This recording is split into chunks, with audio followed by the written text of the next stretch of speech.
பிப்ரவரி 28 முதல் இன்று வரை ஈரான்ல போர் நடந்து இது 20வது நாளா எட்டிருச்சு. நாள் கூட நாளா போர் இன்னும் தீவிரமா போய்கிட்டே இருக்கு. ஆனா இதுக்கு முடிவு வரப்போற மாதிரி எந்த சைகையும் இப்ப வரல. இரு பக்கமும் தாக்குதலை அதிகப்படுத்திக்கிட்டே தான் இருக்காங்க. இந்த சூழ்நிலையில தான் அமெரிக்கா தரைவழி தாக்குதலுக்கே ரெடியா ஆகுதுன்னு ஒரு தகவல் வெளிவந்து அதிர்ச்சியை கொடுத்திருக்கு.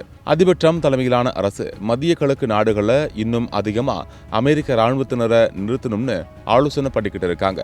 இது ஈரானுக்கு எதிராக நடக்கிற ஆபரேஷன் எபிக் ஃபியூரியன் அடுத்த ஸ்டெப்பா இருக்கும்னு சொல்லப்படுது.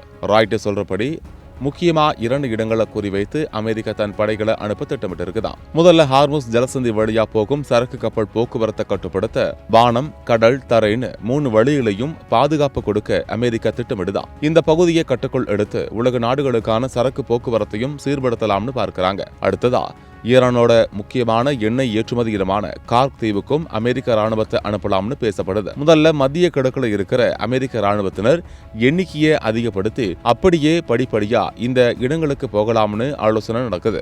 ஆனா கார்க் தீவும் ஹார்முஸ் ஜலசந்தியும் அமெரிக்கா கட்டுக்குள் எடுத்தா ஈரான் கடுமையாக ரியாக்ட் பண்ணும். இன்னும் அதிகமான ஏவுகணைகள், ட்ரோன் தாக்குதல்களை நடத்தும் அபாயம் இருக்கு. இதனால அமெரிக்கா எல்லா ரிஸ்கையும் கணக்கில் எடுத்து தான் அடுத்த முடிவு எடுக்க போகுது. இதுக்கு மேல ஈரான் கிட்ட இருக்கிற செறிவூட்டப்பட்ட யுரேனியத்தையும் கைப்பற்ற அமெரிக்கா ஸ்பெஷல் படைகளை அனுப்பலாம்னு கூட ஆலோசனை நடக்குதாம். ஏற்கனவே இந்த போருக்காக அதிக பணம் செலவழிக்கிறதுக்கே அமெரிக்க மக்களுக்குள் எதிர்ப்பு இருக்கு. எதிர்க்கட்சியும் இதை கடுமையா எதிர்ப்பாங்கன்னு சொல்லப்படுது. இதற்கிடையில ஈரான்ல தரைவழி தாக்குதலுக்கு ராணுவத்தை அனுப்புற முடிவு இன்னும் எடுக்கலன்னு வெள்ளை மாளிகை அதிகாரிகள் சொல்றாங்க.